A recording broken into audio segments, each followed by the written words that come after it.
Hello everybody, Pinstripe here. What is going on? Welcome to Bomb Town, the place where we have two rounds here tonight. One versus Revan, the other versus Zaren, which of course is this first round. Duh, Pin, what are you saying, man? I don't even know, but we're bringing two different lineups in both of these rounds. The first one here, of course, starting with the standard MoMA. Zaren gets the first turn advantage here. And the second round will be a bit more mixed and will determine things within the first few turns, as we'll discuss later on in said video. This is of course a continuation of mixing up the lineups within scrims, trying out new things and just generally practicing with the season coming upon us fairly soon. Later on this year, which is going to be exciting. I'm looking forward to it. Am I confident? In certain areas, yes. In other areas, really not so much. Like, for instance, my mortars are still incredibly rusty. Doesn't really matter how many times you practice the damn thing, it will always come back to haunt you when it comes to that situation where you need it the most in a league match and you overshoot. Case in point, me being in that quarterfinal of the playoffs last season and fluffing up on the one turn that I needed just damage. When you just need to deal damage, don't do things that are way more complicated than they need to be. So if you just need to deal, say, 40 HP's worth of damage and you've got the choice between the mortar and the bazooka, pick the goddamn bazooka, man. Just take up the bazooka, deal the damage and get on with your life. That's what needs to happen. But as for me and this grenadier, I am of course on collection duty, as is the routine with Bombtown. This map was sorted quite early on last season. Of course, it is part of the new set of maps on ISO number 3 for the league. If you want to play it yourself, there will of course be links in la description. But within there, of course, there were many other maps. But Bombtown was kind of a last-minute change, as initially I had designed it to just be called Sunset Village. There was no intention of having any explosive barrels whatsoever, or they would be minimal. But in this case, it was very much like a last minute of idea of what can I actually do here? Because the buildings themselves, I think the majority of them I set them to be invincible, because I wanted to have one map that was purely based around like a little village or a city or something that was more urban than what we have along, the other maps. There's very little when it comes to interacting with buildings, interacting with height. As I've discussed previously on like grassy outposts and places like that, I went on a building spree with all the maps in ISO 3 just because I wanted that interaction. I wanted more of that out of the pool of maps that we do have, and when you have that in a competitive setting, it becomes way more interesting. As far as interest goes, this poison gas has become a good trick of mine, where if you have a MoMA in place and you need to poison the enemy medic, then you can actually gain said poison if you use the right angle and just the right amount of power, so that the particle is closest to the enemy medic and not your own, although it can be very difficult if there isn't like a gap in between them. If they are like literally like snout to snout, then it's not going to happen. But lovely poison there from Zaren as well, and once again, I'm back to collection duty. One of the things I have noticed about Bombtown is that it is a perfect place to hide. Like, if you are prioritizing paratroopers, if you are more of an attacking player that likes to go on the offensive with those jetpacks, then, I mean, in this situation, it's perfect for Zaren, because I've missed one jetpack. I'm still trying to nudge him off the side of this building and missing completely, so I end up going with a scoop, which is not great, but it does pair them both together. So yeah, this is like the perfect map to hide in, especially for scouts. They are the most annoying classes to put inside buildings because A, they are so easy to lose track of if you're not paying attention, and B, it gives them the best advantage if there are only, say, heavy weapons or sappers nearby, which in my case we'll get a perfect example of later on, because yeah, buildings-wise, you need those sappers and grenadiers to just lob grenades in, because then the building suddenly becomes a death trap. Or even throw a poison gas in there, but we don't want to have flashbacks to World War II in that regard. But as far as my scout goes, he is going to take a chunk of damage, but so are the medics still involved in the MoMA. I'm not really bothered about my med at this point. Like, I know that Zaren isn't going to move, so my priorities are elsewhere. I also know that there is going to be a bomb dropping next to where these guys are at the moment, but I actually end up killing this grenadier with a full 50, which was nice, but I would have much preferred to have utilized the explosive barrel dropping in, because that's just generally way more fun. So Zarin here, even though he got that short-term advantage, he still has pigs around him, but as far as healing goes, he can't really get to anybody who's on the other side of the map. And this is where I just love Bombtown. This is where the concept of this map just works. And the concept, I mean, is having that minefield dotted along the water's edge. If the minefield wasn't there, you would be you would be more inclined to just hop across, heal, and then try and get back again. I mean, it's not an easy river to cross because it's actually a little bit thicker than you think it is. There are some thinner parts that you can jump across, and there are some weird tiling issues. If you can see those textures just there, you can jump on them. They are solid for some strange reason. But in this particular turn, I was aware that the enemy scout was still on full HP, and seeing as my grenadier is slowly losing HP, that's when my priority shifts. Oh wait, that wasn't a scout. What am I talking about? That was the enemy sapper. Right, I'm on the ball today, I swear. Either way, I knew that he was still on pretty healthy amounts of HP. So when your grenadier is on fairly low health, that's when my attention then turns to, right, who can I hit? Who can I get a big chunk of damage off of before I know that I'm going to lose my grenadier? In that situation, I had no idea where the minefield was, in all honesty, but so yeah, losing a chunk of damage there, getting some head jumps in while I try and think about what to do, because I know that I need to deal damage onto the med. I need his medic to be on lower HP than my own, so I decide to complicate things and cause a massive pile-up of bodies, which is, I keep using this term in a lot of videos, a double-edged sword, because it can offer up an opportunity for your opponent to deal double damage on both of your pigs and potentially gain 2 extra turns, but it can also be a bit of a shock, because if it's an unexpected thing, then suddenly it takes your opponent's focus away from what they were actually meant to be doing. It's like, hey, look over here, look at these injured pigs, look at what you could do here, look at what you could achieve. And I know that I know that my scout, he's not my enemy, I swear, he's my friend. Well, he's going to be dead in a minute, but it doesn't really matter. I knew that my scout was on like 40 odd HP, so I figured that the damage would come here. Somebody would die if he were to use a TNT, and in the end, everybody fucking dies, which is perfect because it means I don't need to focus on the medic anymore. I didn't use my own med, but it didn't really matter, and I ensure that I don't lose a skip from my scout, who, when they're on, 40 something HP, that's when they are vulnerable, when they are poisoned, because an easy 40 is enough to gain that turn skip. So with all of that off my plate, I can then focus on the pigs that are remaining, and of course I'm going to prioritize the pigs that are closest to me at the moment, and that's where my paratrooper is going to be perfect with that last shot. I'm going to try and get the double hit here, because you kind of need to overshoot and push them in the right direction whilst also looking to detonate the barrel. Of course, I want the barrel to be dealing the damage onto the enemy scout, which it does a little bit of, and brings the para down to 2 HP. So the bar says I am a tiny bit ahead, which is very nice of it, I suppose, bearing in mind that there are still enemy pigs around, and Zarin is still very much in this game.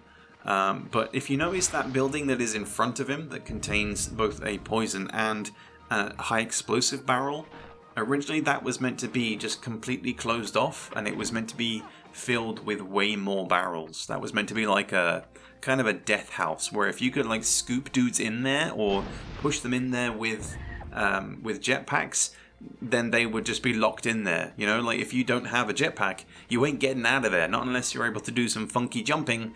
But sadly I had to delete that front panel, which is why it's open, and there are high explosive and poison barrels there without the enclosure, I guess. It would have been nice, but sadly I had to delete it because the game just couldn't handle that final piece, so it had to be removed, and thankfully that ensured that things could run smoothly, much like my TNT two-head jump combo. The wombo combo coming out with that TNT, all is left is the 70 HP sapper, and I am sitting comfortable. Apologies, by the way, for observing the mouse in this video. I was recording these, I think most of these matches were quite late on in the evening, so I wasn't really thinking about the visuals after, like, post-recording. But this round does end in a really funny way, which we'll see in just a moment. Of course, my Grenadier is going to perish just before then. Zarin trying to get the double damage. My Sapper, at this point, still on full HP, but he turns around and places himself directly next to a high explosive barrel, which, as you would expect, is going to become my main target. Of course, when I take this next turn, you'd think, well, how are you going to do that? You've got a paratrooper. And thankfully, my Grenadier does drop some very helpful crates, which allow me to achieve the impossible. So take note that the enemy sapper is on 64 HP.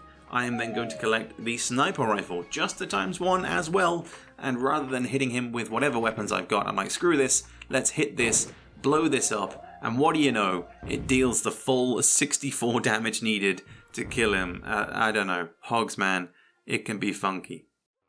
So, starting on that there, round 2, we come back around once more and start once again, this time with the first turn advantage. Our Grenadier is going to be coming out, Power Second, Sapper Scout, then the Gunner to finish. So a fairly mixed lineup again, same lineups for both, and on this occasion it is going to be Collection Duty once more. Same with my Grenadier, but this, sadly, is where I get tunnel vision. I get fixated on the Sapper. I actually miss that there is a Scout in the bottom left who would have been a much easier target.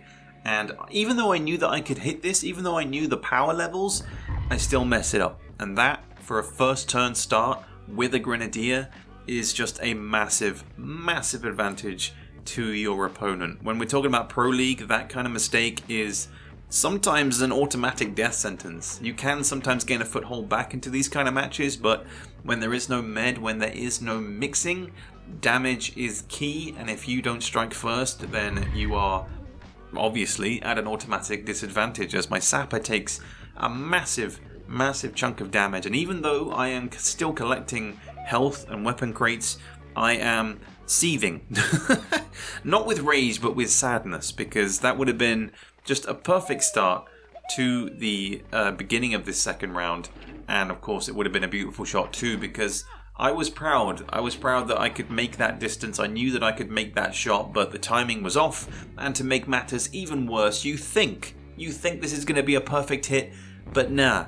You want some damage? Tough luck. Go and look somewhere else, buddy. 2 turns wasted, 2 free turns for my opponent that could have been a huge chunk of damage on his own Sapper, and then even more damage onto the same dude, and just yeah, kind of a waste. Sad times all round. But this is where you, as a gamer, you need to kind of take these things in your stride and aim to learn from them rather than getting angry when certain things occur. And I've seen it across a plethora of all kinds of players that we have in competitive, whether they be pro players, whether they be Grunt League players, or the new Middle League as well.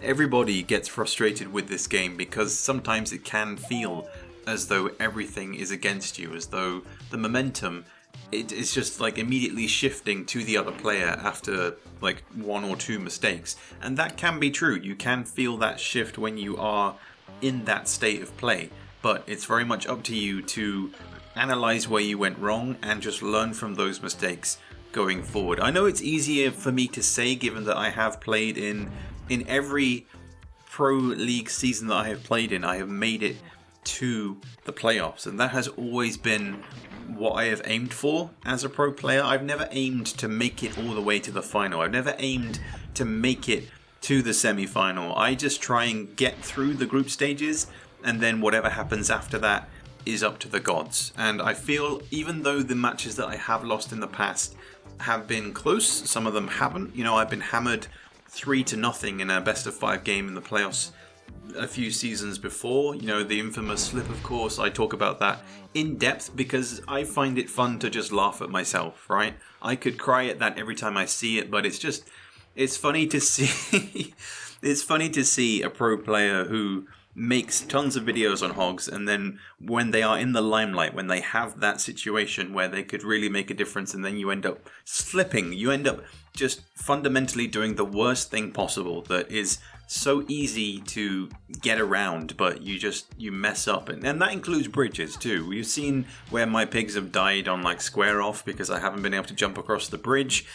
Even after 20 years, there's still so many things that I am continuing to perfect. But as always with this game, as with all the elements within Hogs of War, you're never going to be perfect at absolutely everything 100% of the time. And yeah, that's probably the biggest piece of advice that I can give to players that are looking to start probably their first pro season that is coming up, or if you are looking to join Grunt or Middle League next season.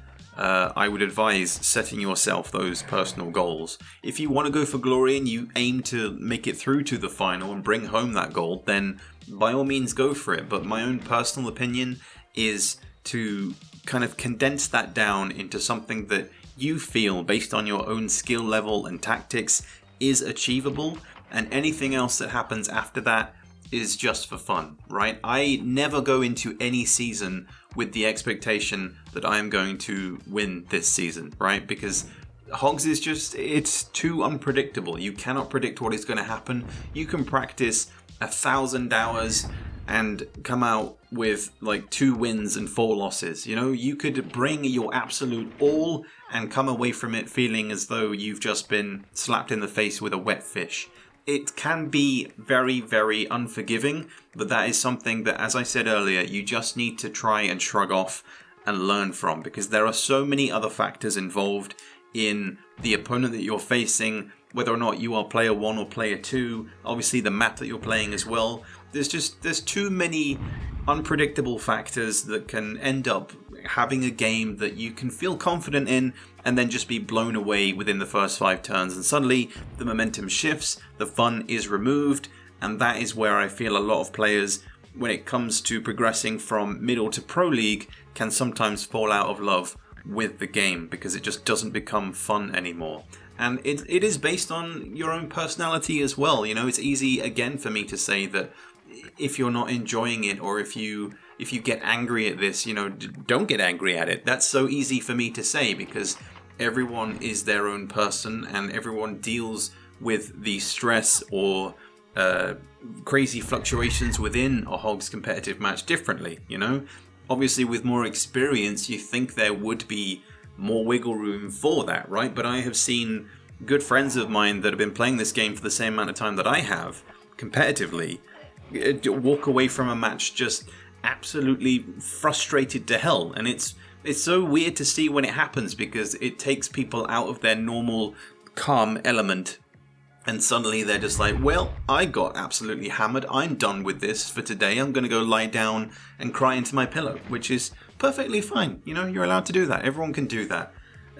It's just keeping those goals in mind that you set for yourself and not trying to get too far ahead of yourself. Because even if you have been using the jetpack for 20 years, you still can't get the right incline and you smash your paratrooper into the face of your opponent. So many turns wasted during this match, but many things to learn from when it comes to Bombtown, because once again I think these 2 matches actually are the first time that I am playing this map competitively, and I think if I had a tier list this would definitely be close to an A. It's definitely a B. It's a B grade map, but I would push it up towards A. I wouldn't put it as S because that's reserved for, I guess, the more classic maps that we have in Hogs, but it's definitely an A/B type map. And as far as shrapnels go, obviously practice is perfect for that, and seeing as Reverend got his 70, I'm going to match that with a cheeky 90 to gain a skip turn, obviously at the cost of a 20 on my scout, because the game will not let me breathe, but that's just how the game goes, innit? You got to just take it in your stride. The casing point here is that obviously everybody wants to win. Everybody wants to show that they are the best at this game, that they have what it takes to be within the top 10 players of the Hogs of War League, you know, just to get those big ELO scores and bring home the glory. But over the last year and a half, for me personally, going through the personal stuff that I've gone through in my life, dealing with depression actually changed my outlook on life in a lot of different ways. Obviously, it made me look at myself and sort of the things that I need to change for myself, but when I'm talking about Hogs and competitive, it changed my outlook for that in regards to winning and losing. Like, in the grand scheme of things, it really doesn't matter. You can lose a game, but you can learn from it, and you can do something with that loss. You know, you don't need to let it get to you. But it's, again, another thing that is easier said than done. So for me, when I lose a game, I eventually, like maybe a week later, I'll watch it back, I'll take some pointers, and I'll, you know, take that information into the next game when I play that map again. You know, I'll avoid the slips, I'll avoid the bridges, and I'll try to do my best. But I won't let it get to me, because it just doesn't matter. Competitive play and competitive Hogs in general is something that we have created over the last 4 or 5 years. In the actual, like, realm of the game itself, it doesn't exist, because the rules that we have implemented are rules that we abide by. Casual players don't need to follow them. If they want to play the game casually, you know, like being able to heal as much as they want to, or just all the rules that we have with the ranks that you can bring, the pick pool format, all of that, you don't need to abide by it. We do, of course, because we like to play it this way, and it can seem very overwhelming for new players to kind of get to grips with this method of play. I mean, the fact that we've been able to balance a 20-year-old turn-based 3D strategy game is insane. It's amazing what we have accomplished thus far, but we also have to acknowledge that it can be a lot to take in. A lot to take in for both new and old players, especially for those of us that will play one season and then competitively won't touch the game again for another year, which is kind of a case in point for me, in that, you know, I'll play a Pro League season. Once that's over, I'll get back to what I usually do with just general video content, but competitively I won't touch it for quite some time. Obviously, my focus with my day-to-day job is on Lardcore, so I mean, regardless of what I'm doing professionally or casually, it always involves Hogs, right? Hogs is always there. It is a fabric. It is woven into my identity in life at this point, but I love it. I just hate to see when the game negatively affects players to the point where they no longer want to play anymore. But obviously, I'm not going to stop people from switching off. You know, there's only so much beatings you can take from this game before it's like, okay, I need a break. Because speaking as a content creator as well, you know, I dabble in many other games, whether it be air sims, dogfighting, sports games. I try and play as many other games as I possibly can to ensure that my love for Hogs never dissipates. And I know when I'm reaching my limit when it comes to the content or just generally playing the game. I know when to take a break, when not to play it, when not to touch it for a bit, because I will never see myself falling out of love with this game, but I know where my limits are in relation to playing it competitively and when to start practicing, when to not practice, you know, just all these different factors that just ensure that my love for the game continues, but that I don't overdo it, whether it be with video making or trying to learn things competitively. As for the rest of this game, you can kind of tell which direction it is going given the health of my pigs and the fact that the enemy scout is still fairly healthy even after being hit in the face by that decent shrapnel. It's always very satisfying getting that big hit. I mean, managing to get, I think that was a 50, so not massively exciting, but either way, a decent hit from that distance, I suppose. But what I want to know from you guys in the comments below is, for those of you that are looking to get involved in competitive, is there anything that is holding you back? That can be related to your own mentality, that can be related to the software side of things, so hardware, your own PC. What is it that is holding you back or keeping you from joining? Like, do you feel like the skill gap is maybe a bit too high? Do you lack the confidence in shots? Let me know everything that you have to say in the comments below, because I would love to get your thoughts on this. But this is probably the funniest part of this video because, yeah, like you think that you're gonna, you think you're gonna come back and it's like, here, take 1 damage, but you will sacrifice your scout in doing so. So GG to Revan, and of course GG to Zarin as well. Big thank you for these scrims. They have been very helpful, and there will be plenty more to come in future. I'm hoping to do many more with other players, but that's going to wrap it up for this video. Hope you guys enjoyed, and I'll catch you all later for the next one. Peace out, everybody.